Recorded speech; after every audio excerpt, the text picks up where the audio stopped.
Muito bem, galerinha. Bom dia, hoje é dia de pescaria. Estamos começando mais uma aventura com os Feras da Pesca. E você é nosso convidado especial para acompanhar essa jornada com a gente. Aqui tem alegria, amizade, natureza e, claro, muita pescaria. Então já fica com a gente até o final, porque hoje promete. Vamos descobrir o que as águas prepararam para nós. Onde tem água, tem Feras da Pesca. Bora pra pescaria, galerinha!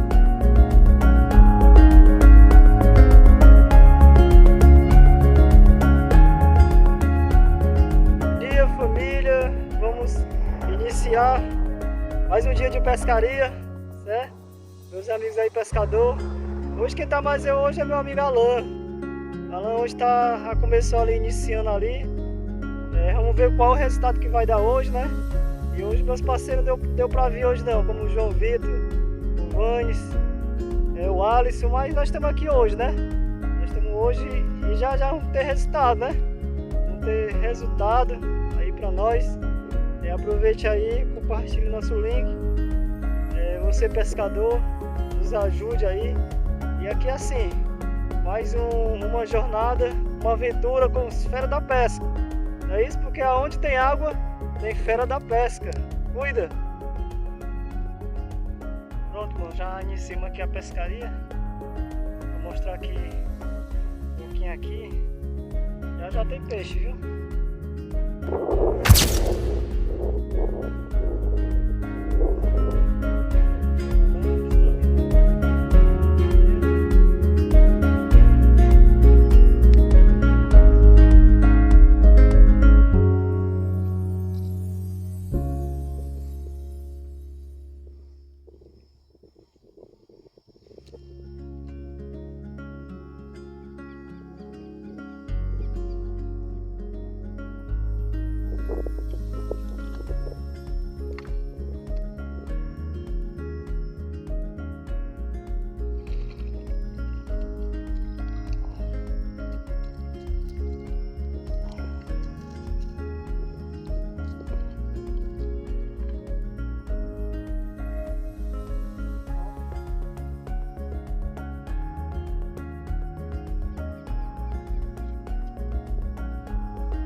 isso aí, galerinha.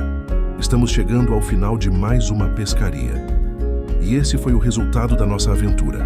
Infelizmente, não conseguimos concluir alguns vídeos e também não deu para registrar todos os momentos dessa pescaria. Mas estamos trabalhando para melhorar cada vez mais e em breve queremos conseguir registrar todos os momentos, todas as pescarias e toda essa alegria com vocês. Mas no final das contas, esse foi o resultado da pescaria. Muito obrigado a todos que acompanharam até aqui. Não esquece de deixar o like, se inscrever no canal e acompanhar os Feras da Pesca. E já sabe, onde tem água, tem Feras da Pesca.